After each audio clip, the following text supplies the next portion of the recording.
ஆங்கிலேயர்களை எதிர்த்து இந்திய விடுதலைப் போராட்டத்தை வழிநடத்தியவர்கள் பலர்.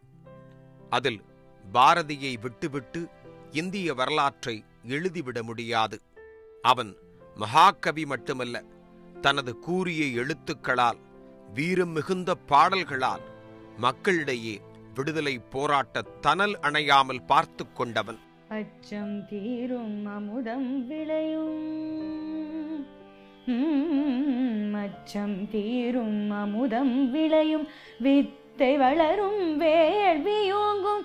அச்சம் தீரும் அமுதம் விளையும், வித்தை வளரும் வேள்வியோங்கும். அமரத்தன்மை ஏதவும் இங்கு நாம் பெறலாம் ஏதுணர்வீர.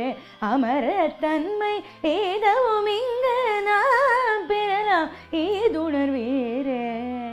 இன்றைய சூழ்நிலையில் நாம் ஒரு புலவர் அல்லது கவிஞரை எப்படி பார்க்கிறோம்? அமைதியானவர், சாந்தமானவர், நல்ல காதல் கவிதைகளை பாடுபவர், புதிய சிந்தனையை விதைப்பவர்.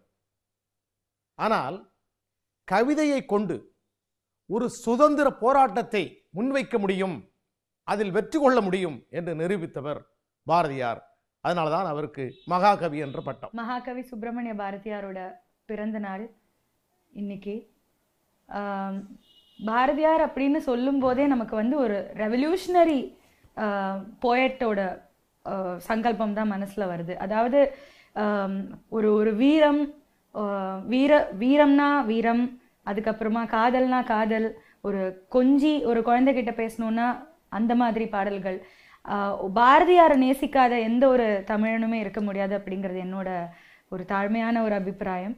1882 டிசம்பர் 11 அன்று தூத்துக்குடி மாவட்டம் எட்டயபுரத்தில் சின்னச்சாமி ஐயர், லட்சுமி அம்மாள் தம்பதியருக்கு மகனாக பிறந்தான் சுப்பிரமணிய பாரதி. ஒரு சராசரி பிறப்பு போலதான் பாரதியாருடைய ஒரு பிறப்பு இருந்தது. இயற்பெயர் சுப்பையா. பாரதிக்கு 5 வயது இருக்கும் போதே அவன் தாயார் இறந்து விட்டார். தொடக்க கல்வி எட்டயபுர துவக்கப் பள்ளியில். பாரதியாருடைய அப்பாவுக்கு, சுப்பையாவோட அப்பாவுக்கு என்ன ஆசை அப்படின்னா, தன்னுடைய மகன் பொறியியல் படிப்பெல்லாம் படித்து ஒரு கலெக்டர் போல வரணும் அப்படிங்கிறது தான் அவருடைய ஆசையாக இருந்தது. பள்ளி பாடங்களில் அத்தனை நாட்டம் செலுத்தவில்லை. சுப்பிரமணிய பாரதியின் விருப்பம் மொழியை கற்றுக்கொள்வதிலும் கவிதை புனைவதிலும் தான் இருந்தது. அதிலும் தமிழ் மொழி மீது தீரா காதல் கொண்டிருந்தான்.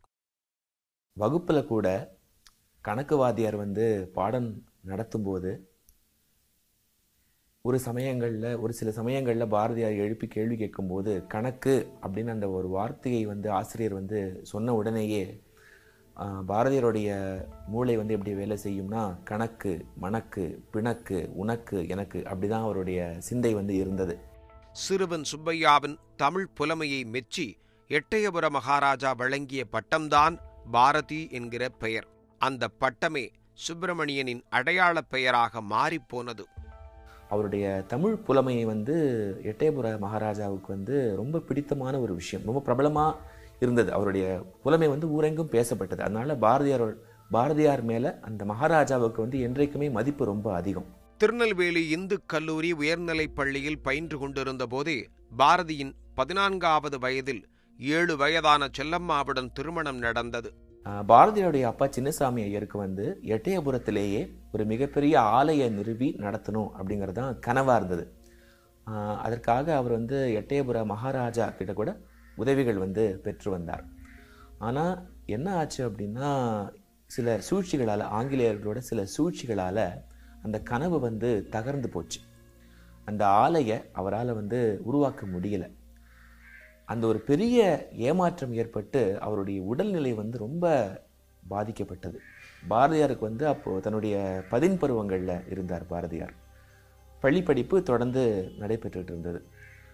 இந்த சோகம் தாழ முடியாமல் சின்னசாமி ஐயர் ஒரு நாள் இறந்து போகிறார், எதிர்பாராத விதமாக.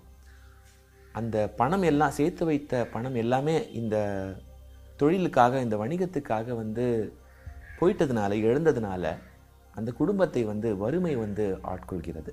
அத்தை குப்பம்மாளின் அழைப்பின் பேரில் காசிக்கு சென்று அங்குள்ள ஒரு பள்ளியில் சேர்ந்து ஹிந்தியிலும் சமஸ்கிருதத்திலும் தேர்ச்சி பெற்றார். பின் நாட்களில் ஆங்கிலம், தெலுங்கு, கன்னடம், பிரெஞ்சு, உருது மற்றும் வங்காளி மொழிகளையும் கற்றுத் தேர்ந்தார் பாரதி. அவர் சிறு பிள்ளை பிராயத்தில் வடமொழி கற்றவர். வடக்கே சென்று வடமொழியை பேசியவர், நன்கறிந்தவர். இருந்தும் அவர் பாடியிருக்கிறார், யாமறிந்த மொழிகளிலே தமிழ் மொழி போல் இனிதாவதெங்கும் காணோம். இவர் என்ன வேணும்? அந்த பல மொழி தெரிந்தும் கூட அந்த சமஸ்கிருதம் முடிந்த வரை பாட்டிலே கலக்காமல் தமிழை மிக அழகாக பாடியிருக்கிறார். செந்தமிழ்நாடெனும் போதினிலே இன்பத்தேன் வந்து பாயுது காதினிலே, செந்தமிழ்நாடெனும் போதினிலே இன்பத்தேன் வந்து பாயுது காதினிலே, எங்கள் தந்தையர் நாடென்ற பேச்சினிலே ஒரு சக்தி பிறக்குது மூச்சினிலே, எங்கள் தந்தையர் நாடென்ற பேச்சினிலே ஒரு சக்தி பிறக்குது மூச்சினிலே. எட்டயபுர மகாராஜாவின் அழைப்பின் பேரில் அரசவை பணியில் அமர்ந்தார் பாரதி. எட்டயபுரத்தில் மகாராஜாவுடைய சமஸ்தானத்தில் அரண்மனையில் பாரதியார் பணிபுரிந்து கொண்டிருந்த போது அவர் இயற்றிய பாடல்கள் வந்து பார்த்தீங்க அப்படின்னா பெரும்பாலும் வந்து அந்த சொற் விளையாட்டுக்கள் அதுதான் வந்து மேலோங்கி இருந்தது அப்படின்னு சொல்லலாம். அந்த அரண்மனையில் நிறைய புலவர் கூட்டங்கள் இருந்தது. சில சமயங்களில் புலவர்களுக்கு நடுவில் வந்து போட்டி நடைபெறுவது உண்டு. சிறிது நாட்கள் மதுரை சேதுபதி உயர்நிலைப் பள்ளியில் தமிழாசிரியராகவும் பணிபுரிந்தார் அவர்.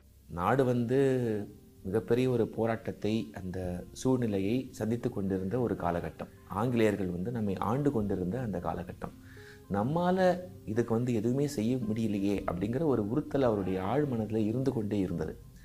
அவர் வந்து ஒரு மிகப்பெரிய ஒரு கவி பறவை மாதிரி அவர் வந்து ஒரு கூண்டுக்குள்ளே அடைப்பட்டது போல் அங்கே இருந்தார். அவர் ஒரு அந்த கூண்டுக்குள்ளேருந்து வெளியே வந்து வானத்தில் பறக்க வேண்டும் என்று ரொம்பவே ஆசைப்பட்டு கொண்டிருந்தார். சென்னைக்கு பயணமானார் பாரதி. சுதேசிமித்திரன் பத்திரிகையில் உதவி ஆசிரியர் வேலை கிடைத்தது. அழைத்து வேலை தந்தவர் சுதேசிமித்திரன் அதிபரும் ஆசிரியருமான ஜி. சுப்பிரமணிய ஐயர். பத்திரிகை உலகத்திற்குள் நுழைந்த அந்த காரணத்தினால அவருக்கு வந்து நிறைய செய்திகள் கிடைக்குது. நிறைய செய்திகள் கிடைக்கிறதுனால அதை வந்து மக்களுக்கு கொண்டு போகணும் அப்படின்னு நினைக்கிறார். பத்திரிகை பணியுடன் அவருடைய அரசியல் பயணமும் வேகமெடுக்க ஆரம்பித்தது. மக்களுக்கு வந்து இந்த தேசபக்தியை வந்து ஊட்டணும், தூங்கி கிடந்த அந்த மக்களை வந்து தட்டி எழுப்பணும் அப்படிங்கிற அந்த ஆவேச உணர்ச்சி, அந்த கோபம், அந்த சமூக கோபம் வந்து பாரதியாருக்கு வந்து மெல்ல மெல்ல வளர்ந்து கொண்டே இருந்த அந்த காலகட்டம் அது. அதற்கு வந்து பத்திரிகை உலகமும் வந்து அவருக்கு வந்து ஒரு தகுந்த களத்தை வந்து ஏற்படுத்தி கொடுத்தது. இந்த காலகட்டங்களில் தான் வந்து நிறைய தேசபக்தி பாடல்கள், தாதாபாய் நவரோஜி பற்றின பாடல், அதற்கு பிறகு பாலகங்காதர் திலகர் பற்றிய பாடல், அந்த மாதிரி பல்வேறு நாடுகள், அந்த ஜார் அதாவது ரஷ்ய புரட்சி அதை பற்றி எழுதியிருக்காரு. இந்த மாதிரி நிறைய தேசம், உலகம், நாட்டு நடப்பு இதை சார்ந்த பாடல்களை வந்து பாரதியார் வந்து சென்னையில் இருந்த காலகட்டம், பத்திரிகையில் இருந்த காலகட்டம், குறிப்பாக வந்து பார்த்தீங்கன்னா 1904ஆம் ஆண்டில் இருந்து 1908ஆம் ஆண்டு வரைக்கும் பாரதியார் ஆற்றிய அந்த இலக்கிய பணி, எழுத்து பணி அப்படின்னு பார்த்தீங்கன்னா இந்த தேச நலன் சார்ந்து தான் இருந்தது அப்படின்னு சொல்லலாம். விடுதலை வேட்கையை எப்படி அவர் விதைத்திருக்கிறார். ஆடுவோமே பள்ளு பாடுவோமே, இது பள்ளு என்று பெயர். பள்ளு என்பது பறையை அடித்துக்கொண்டு வாசித்துக்கொண்டு பாடுகின்ற பாட்டு, அதான் பள்ளு. அப்போ அவரே பாடியிருக்கிறார். இது உங்களுக்கு எப்படி தெரியும் நீ கேட்கலாம். பாரதியாருடைய பேத்தி திருமதி லலிதா பாரதி அவர்களிடம் நான் 1983ஆம் வருடம் சென்று உங்கள் பாட்டனார் எப்படி பாடினார் அதை பாடுங்கள் என்று பதிவு செய்து கற்றுக்கொண்டேன். அதில் தான் வந்தது இந்த மெட்டு. இதான் அவர் பாடிய ஒரிஜினல் மெட்டு. ஆடுவோமே பள்ளு பாடுவோமே, ஆனந்த சுதந்திரம் அடைந்து விட்டோம் என்று ஆடுவோமே பள்ளு பாடுவோமே. காங்கிரஸில் இணைந்து பல கூட்டங்களிலும் விடுதலை போராட்டங்களிலும் கலந்து கொள்ள ஆரம்பித்தார் பாரதி. பாரதியின் கவிதை மற்றும் பாடல்களில் தேசபக்தி மேலோங்க ஆரம்பித்தது. அப்படி அவர் எழுதிய படைப்புகளில் ரொம்ப முக்கியமான ஒரு பாடல் என்ன அப்படின்னா பாருக்குள்ளே நல்ல நாடு அப்படிங்கிற ஒரு பாடல். பாருக்குள்ளே நல்ல நாடு எங்கள் பாரத நாடு, பாருக்குள்ளே நல்ல நாடு, ஞானத்திலே பர மோனத்திலே உயர் மானத்திலே அன்னதானத்திலே அப்படிங்கிற அந்த பாடல் போகும். வேதம் நிறைந்த தமிழ்நாடு, உயர் வீரம் செறிந்த தமிழ்நாடு. வேதம் நிறைந்த தமிழ்நாடு, உயர் வீரம் செறிந்த தமிழ்நாடு. நல்ல காதல் புரியும் மரம் பெயர் பொலிளம் கன்னியர் சூழ்ந்த தமிழ்நாடு. 1906 சென்னையிலிருந்து வெளிவந்து கொண்டிருந்த இந்தியா பத்திரிகைக்கு ஆசிரியரானார் பாரதி.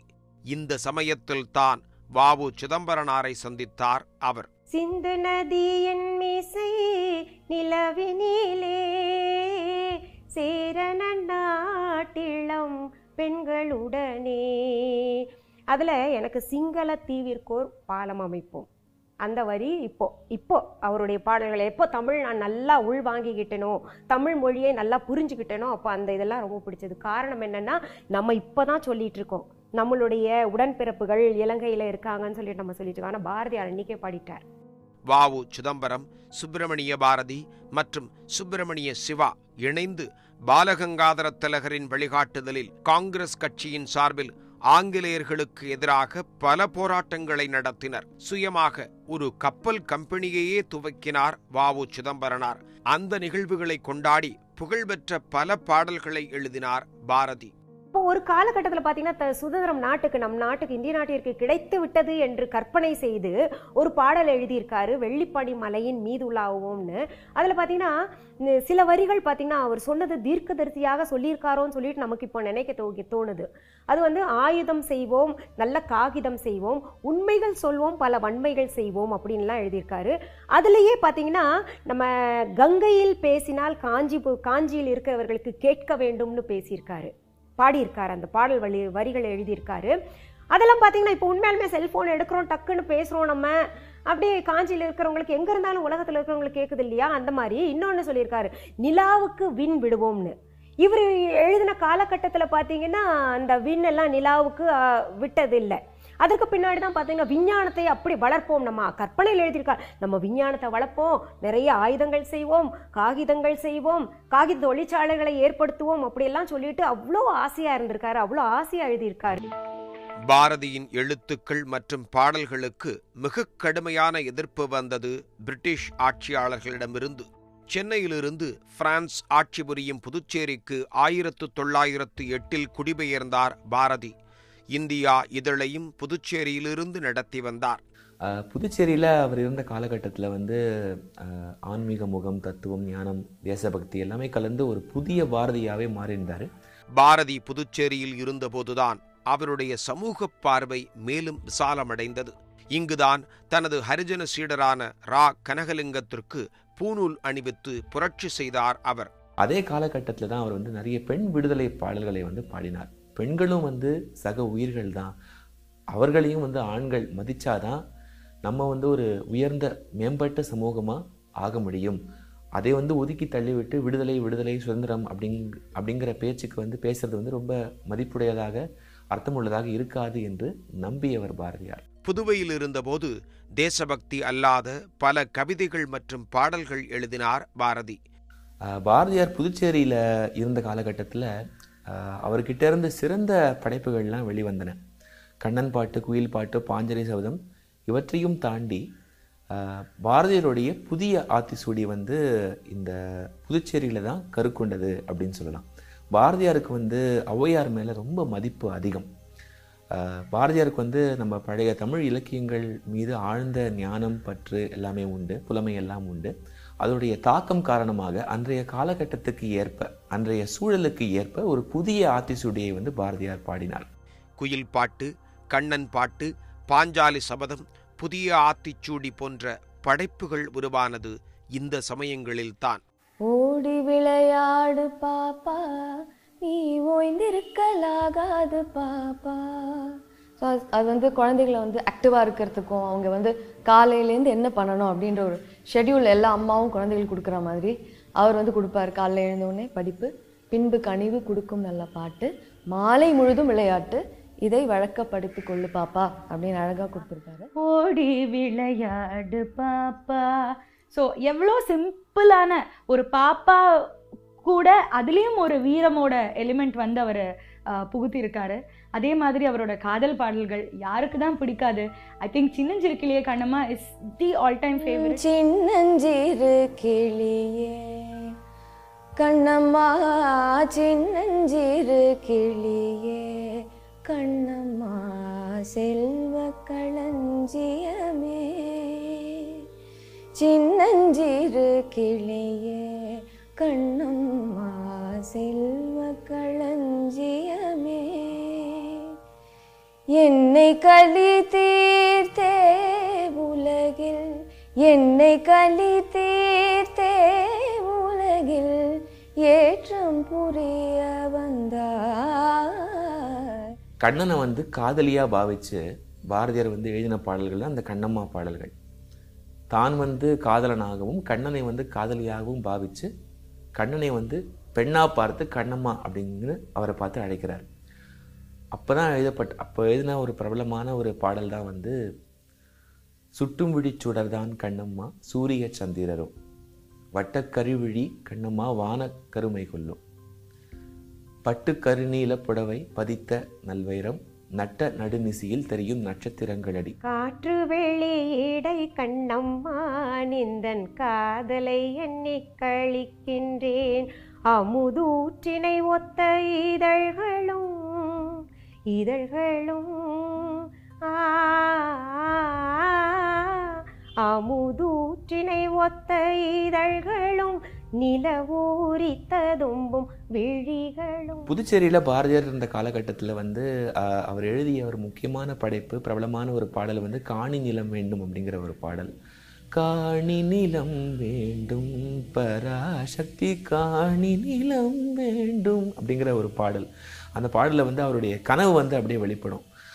காணி அப்படிங்கிறது நிறைய பேர் என்ன நினச்சிட்டு இருக்காங்க அப்படின்னா ரொம்ப சின்ன ஒரு நிலப்பகுதி அப்படின்னு நினைக்கிறாங்க. ஆனால் அது தவறு. காணி அப்படிங்கிறது கிட்டத்தட்ட ஒரு 1.5 ஏக்கர் நிலப்பகுதி. அந்த 1.5 ஏக்கர் நிலப்பகுதியில் அவர் என்னெல்லாம் கேட்குறாரு அப்படின்னா வந்து 10-12 தென்னை மரம் வேணும். அந்த தென்னை மரத்தில் வந்து அப்படியே குயில் ஓசை வந்து கேட்கணும், அது சற்றே வந்து காதில் பட வேணும். அப்புறம் வந்து ஒரு பெரிய மாடம் கொண்ட ஒரு வீடு, அந்த வீட்டில் வந்து நிறைய தூண்கள், அப்படியே அந்த சோலையிலிருந்து வரக்கூடிய அந்த காற்று, இந்த மாதிரிலாம் அவர் கற்பனை பண்ணி கொள்கிறார். அந்த பாட்டில் ரொம்ப பிரபலமான ஒரு பாடல். அதே போல் அவர் எழுதிய மற்றொரு உருக்கமான ஒரு பாடல் அப்படின்னு பார்த்தோம்னா, நல்லதோர் வீணை செய்தேன் அதை நலங்கெட புழுதியில் எறிவதுண்டோ சொல்லடி சிவசக்தி அப்படிங்கிற அந்த பாடல். இந்த வரிகளோட அழகு தான். அந்த வரிகள் வந்து உங்களுக்கு வந்து ஒரு கவிதை மாதிரியும் கரெக்டாக இருக்கும், அதே நேரம் மியூசிக்கும் வந்து ரொம்ப சூட்டபுளாக இருக்கும்.